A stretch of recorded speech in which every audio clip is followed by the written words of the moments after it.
Introductory Epistle, Sayings and Doings at the Tremont House. Sayings and Doings at the Tremont House. In the year 1832. Extracted from the notebook of Costard, Sly, solicitor, and shorthand writer, of London, and edited by Dr. Zachary Philemon Vangrifter. From Mr. Costard, Sly to Dr. Zachary Philemon Vangrifter.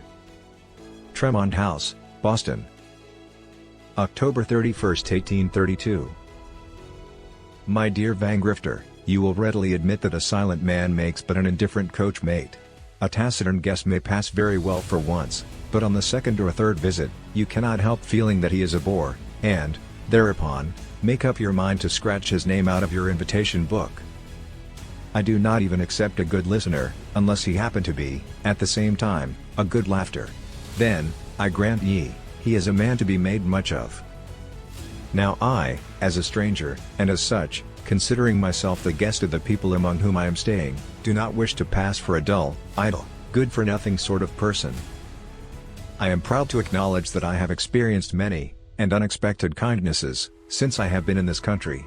Do not think, my dear Van, that I am contented with entering a memorandum of my gratitude in my journal.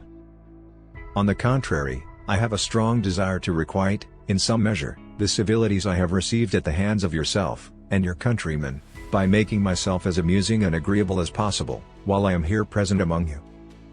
Will my printed notes, think you, be found either amusing or agreeable?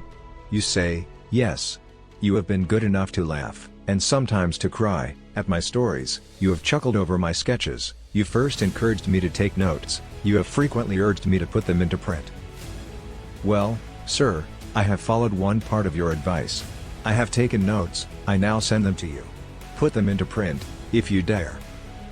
And here, that you may feel quite at your ease on the subject, let me assure you that I have told no fibs, to please anybody. I will have no soft swellings on my tongue. I am no lampooner, or scandalmonger. If anything be found incorrectly stated in my pages, I beg it may be set down to the shortness of my memory. I have, also, to request that, if you resolve upon publishing the enclosed, you will ask your brother critics to be good enough to admire me in the right places. I know I shall be found dull occasionally, but I really must protest against having my dullnesses extolled, and copied out, in magazines, reviews and newspapers.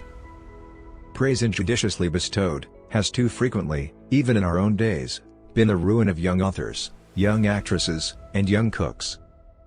Let there be no mistake, Van, I speak now, principally, of the authors, actresses, and cooks of England, about whom, of course, I know most.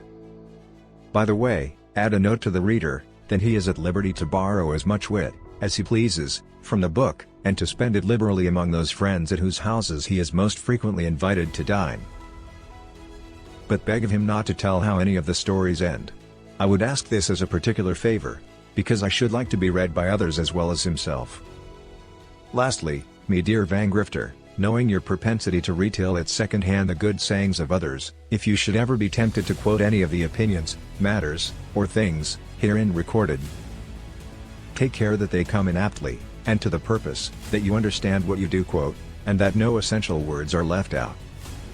Yours, sincerely, in haste. Costard Sly. P.S. About the title, what think you? A Summer at the Tremont? That sounds well, and there are precedents in abundance, witness, a winter at Long's, 6 weeks at Stevens's. A Summer at the Tremont? Etc. etc. I think you told me you read, or read a, as Lord Byron writes it, one or two of the above named, when you were last in London.